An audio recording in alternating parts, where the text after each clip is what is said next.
Here's a brief but annoying message to let you know that you could have first heard this episode 9 months ago if you were a subscriber to our Iron Filing Society Patreon offering. For the price of a pint and a St Clement's each month, you can get up to 4 episodes a week, 9 months before the rest of the world gets them.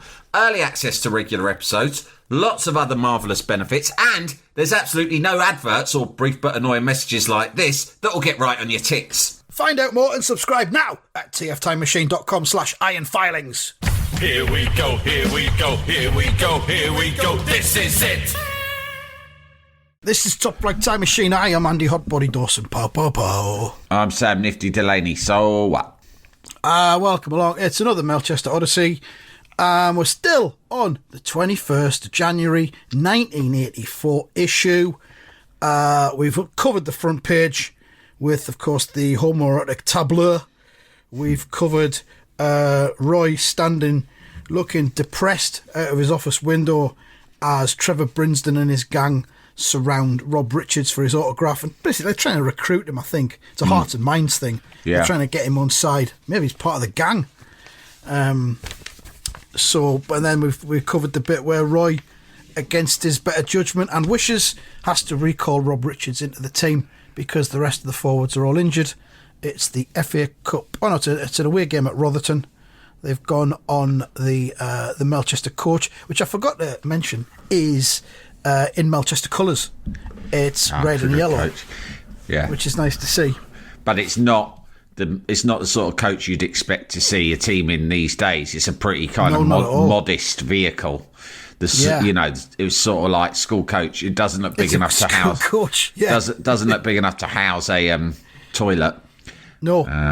It's a great scene though. There's a what I believe is the rear end visible. This road scene is lovely. It's a lovely 1980s road scene. The sky, they're headed north. You can tell because there are huge industrial chimneys in the background, bellowing out, presumably fossil fuel to destroy the ozone layer or what have you. And there are also dark and ominous clouds overhead. And there is also just in front of the coach, the rear end of what I believe is a Rover. I'm not sure what they were called, but they were those Rovers that were used as police cars in the 80s. We used to call them jam sandwiches. Yeah, and right. My grandfather actually had a brown one of those. Right. They were good cars. What were they called? Yeah.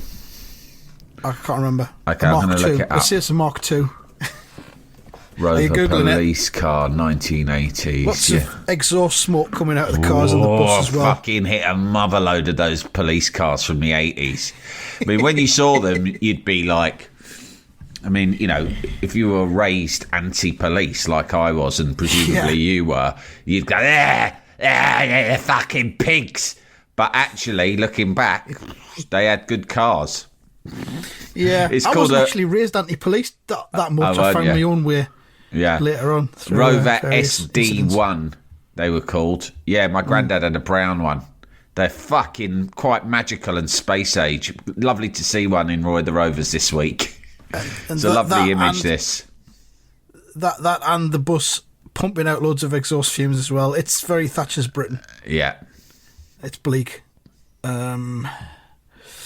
So yeah, Roy has of course told Rob Richards that he's in the team only because all the other forwards are out, and he's told him to fucking wind his neck in and work for the team and do some running off the ball and creating chances for the other forwards. And Rob Richards kind of goes, I'll do my best, Roy. Yeah, I wish there was a thought bubble there. Like, what the fuck? What's this old cunt fucking on about?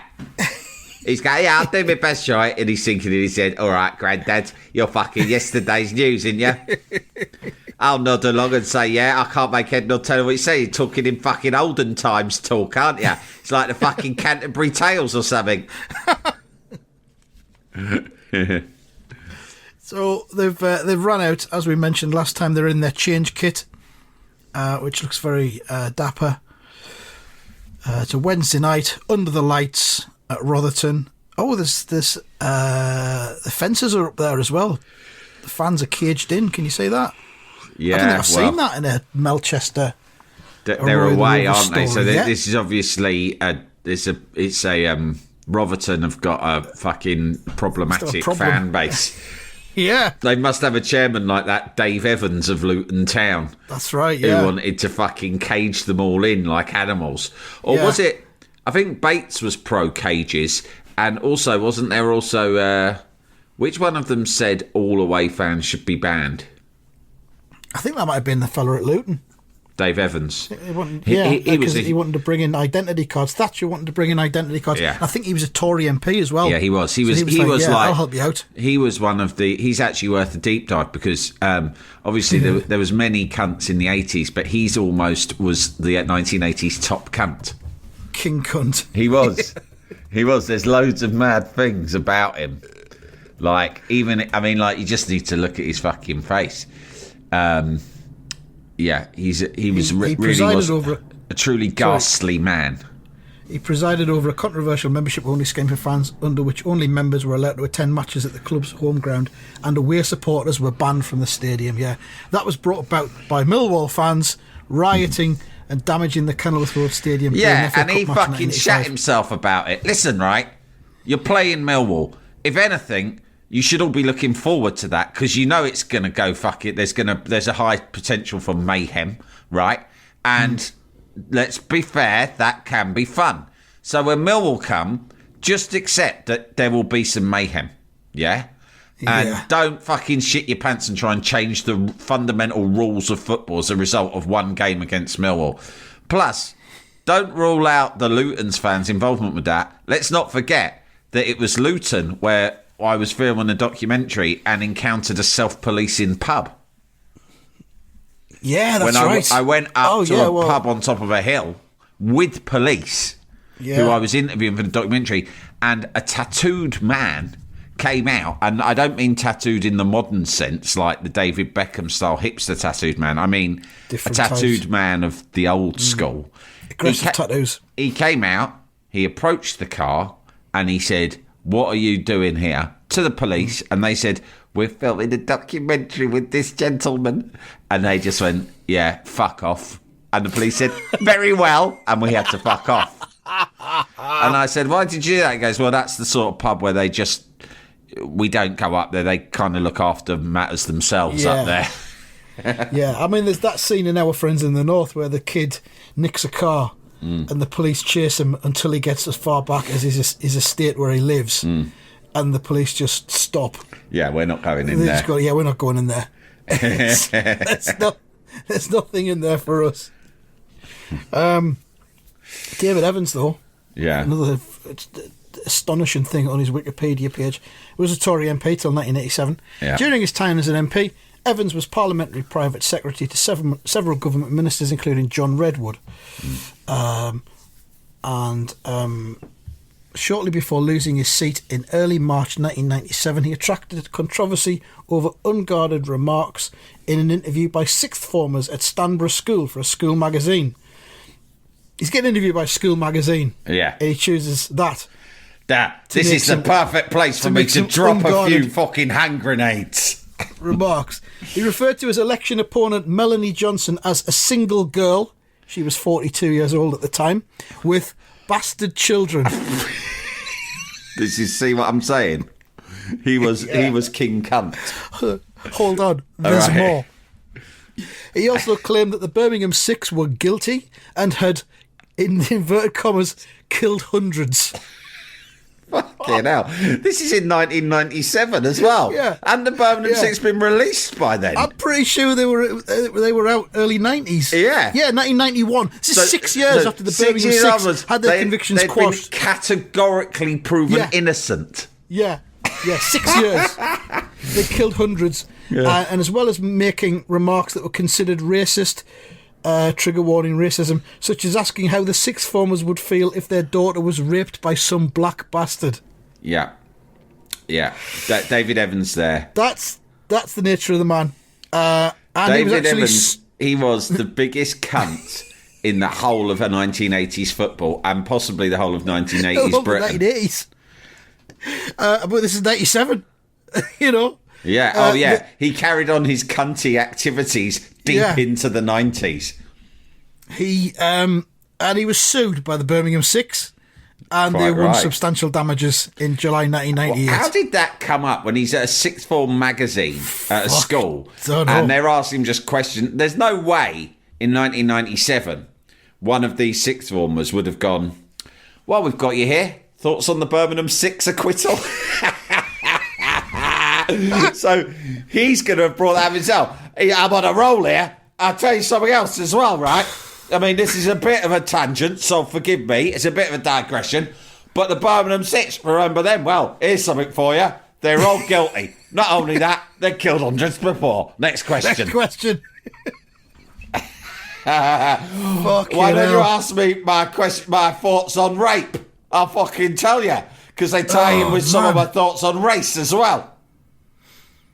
Thankfully, there doesn't seem to be a link to this interview in the school magazine. It's been Do you know what would be expunged from the amazing records, is if you somehow quite rightly. tracked down the kid who would now be, well, if they were sixth form in 97, they'd be well into their 30s, pushing maybe even 40. And like, imagine finding the They'd have been born person. about 79, probably. Imagine finding the person who conducted that interview with David Evans. Like, it was just a normal day in sixth form.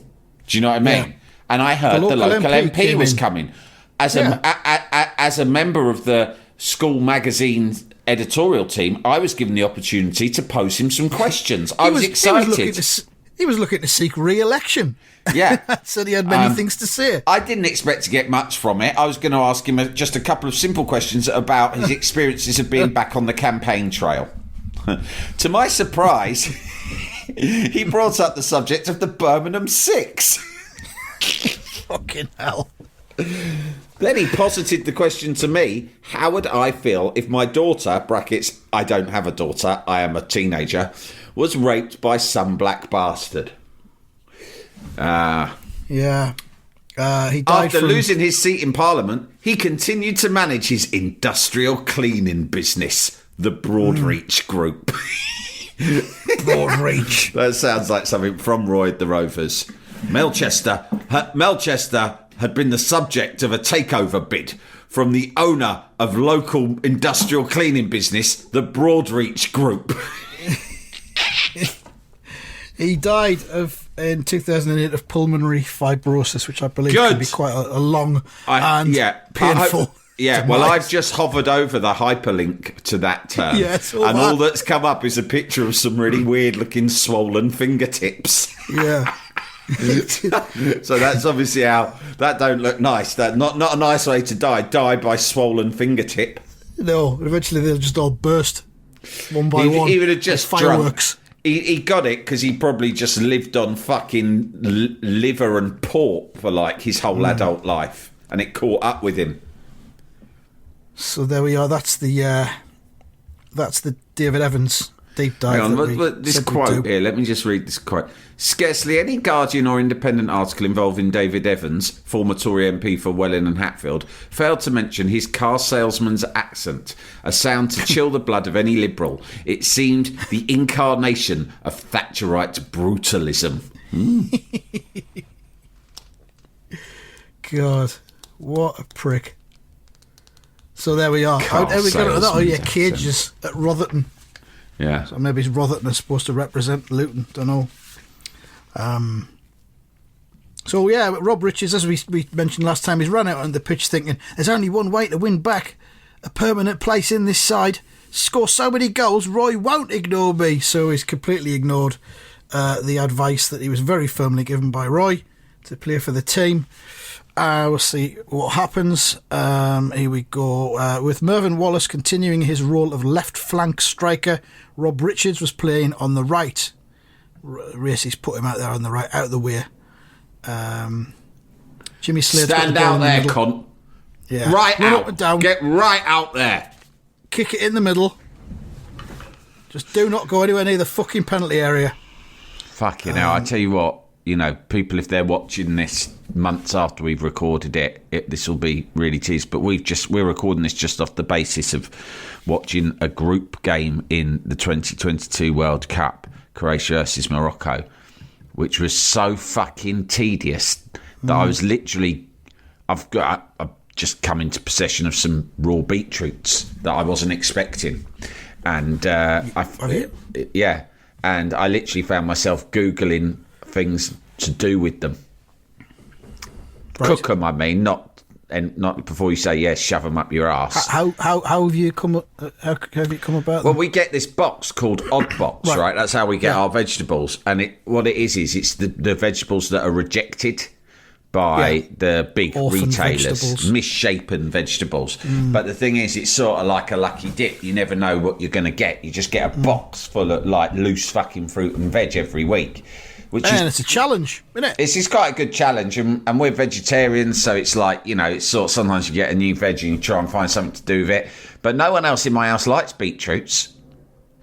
And I love a jar of beetroot. Yeah, I love it. And I also love it when you just get them not pickled like you get in a jar, but if you just get them cooked, but in a vacuum-packed plastic sort of wrapper. My Scouse nan, like an apple. My Scouse nan used to slice them up and put in my salad sandwich. Makes a sandwich, a slice of like unpickled beetroot.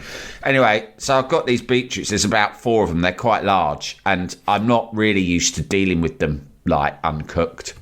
So I was that bored by Morocco versus Croatia that I found myself just looking at fucking beetroot recipes, mate. I mean, that's pretty damning, isn't it? Yeah, well, I mean, it was that kind of match. I don't blame you. They afterwards showed clips of Mbappe against Australia yesterday, and that cheered me up a bit because I'd actually missed that game. But he plays in a way that when you watch old, I'm just watching a video here of David Johnson, the Liverpool player, has unfortunately passed away. The news has just broken. And I don't remember him because he was a bit before my time, but they're showing clips of old football where wingers were wingers. This is what put it in my head, because you were just talking about, what's his name, Richards playing out on the right, where wingers received the ball, stood still facing the fullback, and then all of a sudden just knocked it past the fullback and took off and then zipped across in. You know how, like, you don't really see that anymore?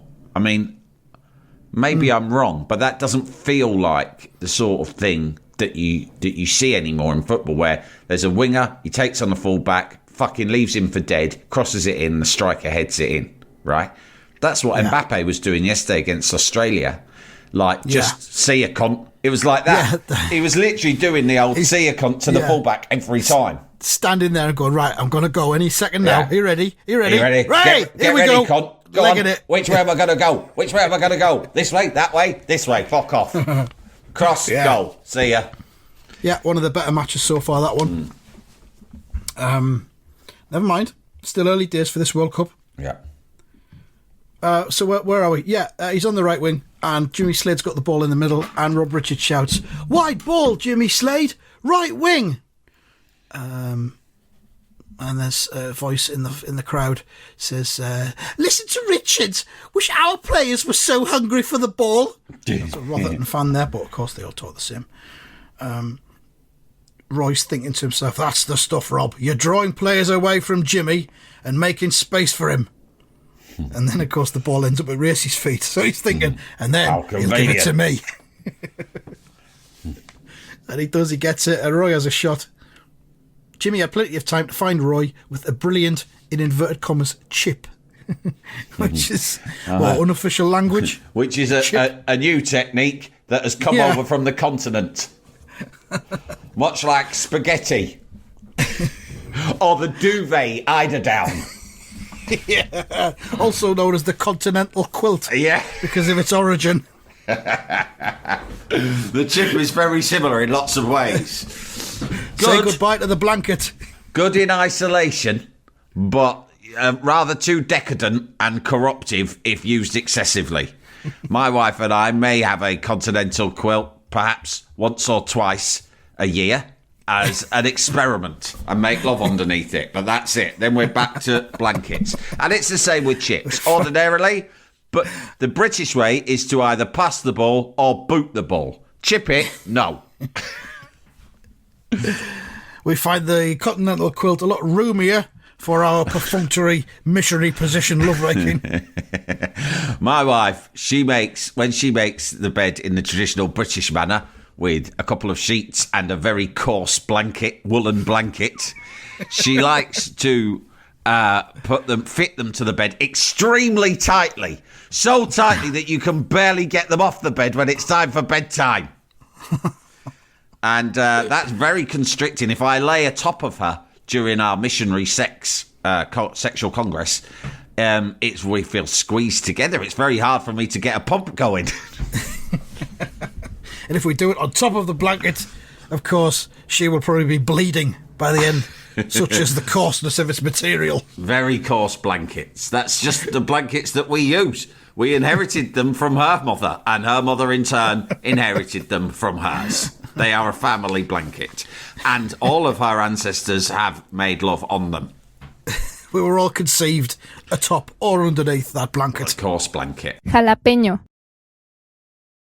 Jalapeño. Seriously though, mate, when I was away, when we were on tour in some of the hotel rooms, they still use the blanket method, blanket and sheet. And I don't know about you, but did you have any, like sometimes it's like, fuck me, these are tight.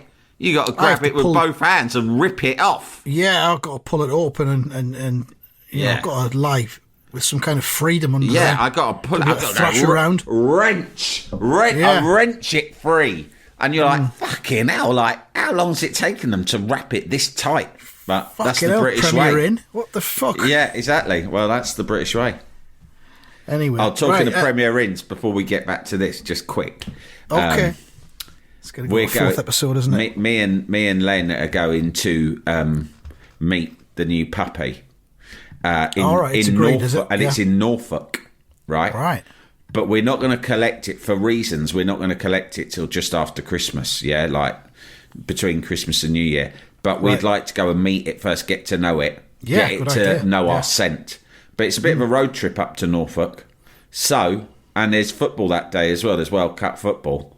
So I said to him, mate, you're going to have your first taste, young man, of a Premier Inn. Hey! We're driving up to Norfolk on a Saturday. We will meet the puppy and interact with it extensively. Good afternoon, the puppy.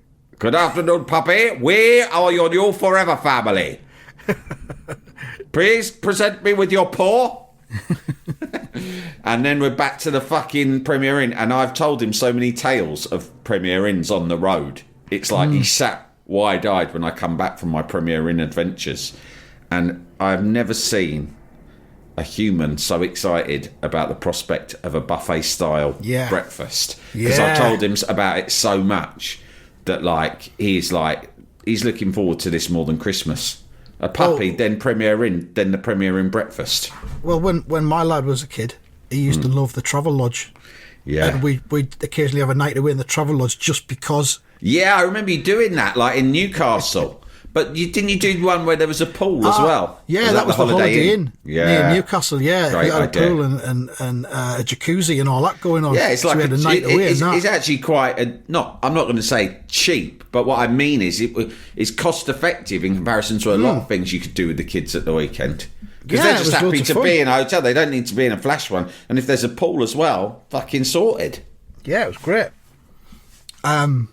So that sounds excellent. I hope we get one of the nice modern Premier Inns and not one of the ones that's been converted. Well, I'm not going to Norwich. This is a village that's in Norfolk, but I've decided rather than go to the local Premier Inn, I've decided that it's worth doing the drive to Norwich because I'm assuming there will be a better standard of Premier Inn there. Yeah. Good thinking. Probably good right, logistics, isn't it? that. Yeah. Nice to know it's rubbing off on you. Right, let's get back to this, can we? So okay, Roy, sure. Yeah, whatever. We've done Norfolk Premier Inns. We've done Birmingham 6. Now let's get back to Melchester Odyssey. Roy has a shot, which gets tipped over the bar after Jimmy chipped it to him. Ooh, what a shot! Melchester are producing the, inverted commas, magic already. Magic, is that another term that was unusual at the time? Don't know. Come over. That magic come from America. Well, but Paul Daniels was in his pomp in 1984, so I mean, magic was big business. Yeah, huge. Saturday Night Magic. Hold on. Rob Richards is cross over on the touchline. Jimmy, didn't you hear me call? What's the use of me getting into space if you ignore my calls? Ignore my calls. Fucking hell. Sorry, Rob. Yeah, Jimmy Slater. Sorry, Rob. Didn't realise you were the only player on the park. Oh, why, you cheat? Fucking don't talk to Jimmy Slade like that. He's a senior pro, you little cunt. Who's this little fucking whippersnapper? Why, you hell. cheeky? That's Jimmy Slade you're talking to. He's a fucking heartthrob and a senior pro. He's got probably about 1,000 appearances for Melchester under his belt. Yeah. And he looks a bit like David Essex. During that cricket match, he ejaculated onto that shield. Yeah, exactly. I've been around, mate. Everyone says I look like David Essex. I've been in all the fucking little, teeny bop magazines. Yeah. Jackie, all that. Yeah. I famously spunked up during a charity cricket match the other summer. And I played about 1,000 games for this grand old club. So keep your fucking thoughts to yourself, you fucking virgin. You pubeless fucking nerd. Message received. Rob was still seething with resentment as the game moved into the second half. And he just gets dispossessed. A fan says, he's sulking too! Move yourself, Richards! Another one. He should have snapped up that pass. Fuck yeah, we've all seen players like this, though. This is actually a realistic portrayal, because we've all seen players like this, haven't we? But especially in the 1980s, when they were less, let's say, professional. Luxury players, they used to call them, didn't they? Yeah. Socks down, shirt hanging out over the shorts. Hands on hips. Wandering about. Yeah. Hands on hips. The best this and that player I think I ever saw at West Ham, and God knows we've had a few, was, do you remember Ili Dimitrescu, the Romanian? Yes.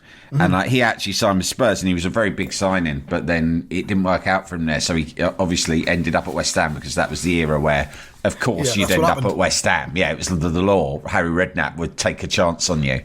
And he would he was very like this. If he made a run and got in space and he didn't receive the ball he was hoping for, and then the other team intercepted and went on the counter-attack, he would just fall to his knees, right, with his head in his hands, and stay there for the next couple of minutes, just complaining to himself. Do you know what I mean? Yeah. And everyone, his teammates, his manager, the whole crowd, we shout, "Get up, you cunt!" And he didn't give a fuck. And he had a right good sort of swarthy this and that look about him as well. He had he was the whole this and that package. In contrast, Jimmy Slade was having a brilliant game. Slade's obviously been motivated by Richard's cheek back chat, and he's turning it on. He hits one from outside the box, bounces off the bar. Great effort! It's hit the crossbar! It bounces out. As Rob Richards ran in, the rebounding ball struck his knee, and it's bounced in. A couple of bounces and over the line. Good grief, it's in! That was a joke of a goal! Says the crowd. Hey, they all count. Fucking hell. But Trevor Brinsden and his pals didn't think so.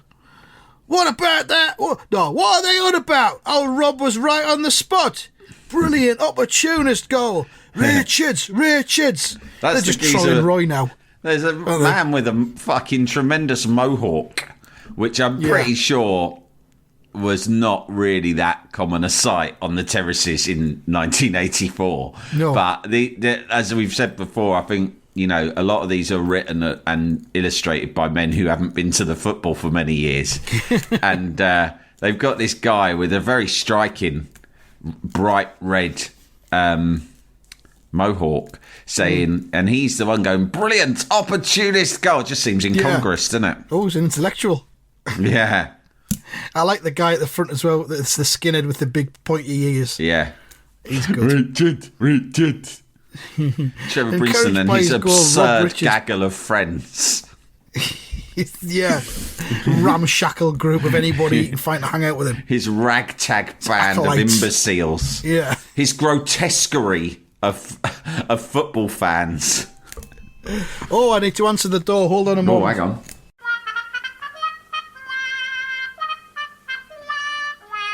Sorry about that. I am back. It was, of course, the delivery of this year's copy of Ripley's Believe It or Not. Oh, yeah, mine's arriving today as well. Woo! Okay. Hang on, where were we? Yeah, you can imagine them hanging about down the precinct, gobbing on each other, can't you? All evening. Yeah. Like cunts. local gobbers. Yeah. So what was it? It T-shirt says, idea, local gobber. yeah. Encouraged by his goal, Rob Richards began to chase after everything, as he was instructed not to. The cross comes in. Defender's going to go for it. Keeper's coming as well. Keeper says, goalkeeper! Defender's thinking, that's mine. And they bounce against each other. The ball comes off the goalkeeper's face, straight into the path of Rob Richards. Oh no! What a terrible mix-up! Richards can't miss! And he didn't. Bang! There you go. 2 goals for Richards. Brinsden's going, yes! His mate says, good old Rob! Another one says, what a player! Minutes later, the full-time whistle blew. Rob Richards is punching the air with a great big grin on his face. And behind him is Roy Race with a huge grimace on his face. Fuck. Oh, this little cunt. This is I'm not all I going to shake him fucking off. need. It's just going to make him more of a cunt. I can't have him killed because he's too in the public eye. I'll have to fucking sell him or something. No. What I'll do is I'll do what they did in that Godfather film where they drug him and then they get put him in a really sexually grotesque situation with some hired process. I can get Blackie's cousins to sort this out, and maybe for good measure we'll rustle up a fucking dead horse and put that in the bed with him as well, and we'll get the snaps, send them to my contacts at the Melchester Gazette, and I'll strike a deal with him. And if that don't work, I'll cut his brake cables. So, in the crowd, someone's saying, Race won't dare drop him now. Rob must have clinched his place for the next round of the cup. For certain. Oh, fuck, mate. So that's the end of it, and then it tells you what's happening next week. How many weeks has Roy been back at Melchester? 6 at the most? Yeah, at the most, yeah. Next week, Melchester fans demand Roy Race's resignation. Fucking hell, Roy, can't believe he hasn't had it up to here. I mean, well, I was happy for him when he left for Walford, to be honest. Yeah. And now he's fucking come back, and it's never worked out for any manager going back, really, has it? No. He was doing all right at Bolford. It wasn't that bad. He was fucking set up. He had that nice dungeon that had been set up. Yeah, he was... Yeah, it was... Melchester was under his skin. It's his own fault. Yeah. Twat. So, Mark's at a 10 for that one. Mark's I'm out gonna give of it a 10. 10. Yeah, I'll give it a 10. It's got great crowd stuff. It's got great it's got great sort of political to-ins and throw-ins on the pitch between the players. It's got everything you want. And it's got, of course, Charlie Carter getting sucked off on the front page. Yeah, love it. So you can't put a price on that. On the back page of this issue, advertisement for Shoot, which is, Shoot was such a good magazine. Next week, free, new improved Panini Football 84 album. Whoa, that's my one. That's your Shoot magazine. That was pretty much my first big one that... I was talking to my mum about the other day, because I was watching that doc that you told me about, or someone sent to me and you'd already seen it. And and it's funny, my mum just doesn't understand anything about football, which I always find fascinating because her whole house was full of just non-stop football chat and football all the time. And she goes, but she did. I said to her, you brought me home the sticker album. You just brought it home. And I think it was this one, 84. I said, you just came home one day from work and you went, it was almost like this. There you go, cunt. Right? And I was like, what's this? Get on with that. Yeah, it was like that. Keep your mouth shut, get on with that. This will give you something to fucking do. Yeah. You fucking chattery cunt. Why did I have to have a chatterer? I get in from work, I just want to relax.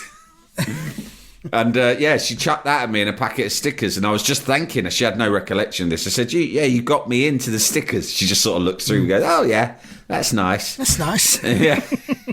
Stickers, yeah. And very good. But this was the one. In fact, right, I'm gonna have you ever Andy, have you ever, feels like a sort of a Dawson move, have you ever, probably after a couple of cans, gone onto eBay and tried to buy a completed sticker album from the olden days? I have looked at them on many occasions. Right. Okay, I've never bought one. What sort of price am I looking at? I think it would probably it was a few years since I looked, but I think they were like about 80 quid. Really? Yeah, weren't cheap. They Not weren't quite cheap. worth it, is it? Nah, it's not. Even while drunk, I wasn't prepared to go that far. Yeah, and I'm going to be forced to look at these sober as well, which is going to be even tougher. My first was 79. And Right. you've got me thinking now. I should have another look. Yeah, and see the how other much one, it is. the other one that's super tempting, mate, which was online, and you can just spend ages looking through it online, is Mexico '86. Yeah, mine was Spain 82. So slightly older. Yeah. Ah, lovely stuff. If there's any more So- 0-0s, that's how we can distract ourselves rather than beetroot recipes. Yeah. So you, yeah, I mean, this will have been, Shoot magazine will have come in a plastic bag because you'll have got the comic, the magazine and the Panini empty album, plus 6 free stickers. Next week, every issue of Shoot has a brilliant new look 68-page Panini album with spaces for 520 full-colour stickers. The new improved collection features facts and figures on English First and Second Division and Scottish Premier Division teams, plus all the top stars from the English First Division and Scottish Premier Division. It's a must for serious soccer fans, which, let's face it, we were and still are. And it's free with Shoot. There will be 12 Sander more Lady, stickers. serious soccer fan. Pleasure to make your acquaintance. There will be 12 more stickers in the following week's issue of Shoot, dated 4th of February. Then readers will be able to buy further stickers from many newsagents for 10 pence for a packet of 6. Whoa. It's about £1.25, £1.50 now for a packet of 4, I think. No, it's 90p. It's 90p. Is it? You get 4 or something, don't you? I'm absolute. No, it's a decent. 5? I can't remember how many it is. No, more than that. I think it is 6. I'm absolutely fucking smashing the Kids College Fund on World Cup On the latest 2022 one. stickers at the moment. Yeah, I know the match attacks got very expensive about 3 years ago because that's when my boys stopped doing them. They went up because they're cards. So there's higher production costs. I don't feel it's anyway. I don't feel it's as exciting. I'm just I'm really enjoying. But the stickers aren't as good. You know what I used to like? They'd have well for a start. You know they don't have what club they play for now, which is really fucking annoying because you go through it and you're trying to assess the squad. And you're like, who's he then? Who's he play for? Won't fucking tell you who they play for. Google it. But that's not the point. That's The point Infantino's. is, I want it free. I want it free on my fucking. That's the minimum fucking data I require on the sticker. And the other thing they used to do is, do you remember they had a key which was triangle and circle? And I think there was a black triangle on the back, and the number next to that is how many caps they've got, and the black circle is how many international goals they've got. Yeah, you won't get that anymore. Well, yeah, you would. Yeah, there's nothing. They just do bare minimum. They can barely be fucked putting the name on. This is interesting as well that these were launched in February because, like, now the match attacks for Premier League or whatever, they come out at the end of August. Then they do an update at the end of the transfer window. But these aren't season by season. time, These are calendar year, Christian calendar year. The turnaround time must have been. They must have used because they've used the pictures of them that they put out at the start of the season, haven't they? The solo pictures that they do. So to get all the stickers printed and put out must have took like 4 months or something. Well, you can watch Probably all from about Latvia. that production process on whatever that documentary's called. I've forgotten, but It's I'm on halfway YouTube, through isn't it? watching it. Yeah, it's on YouTube. Good. Right then, that's that covered, I reckon. Yeah, that's us done from this. That's the end. The words you're looking for are, that's the end of the show. See you later, cunts. Goodbye. Goodbye.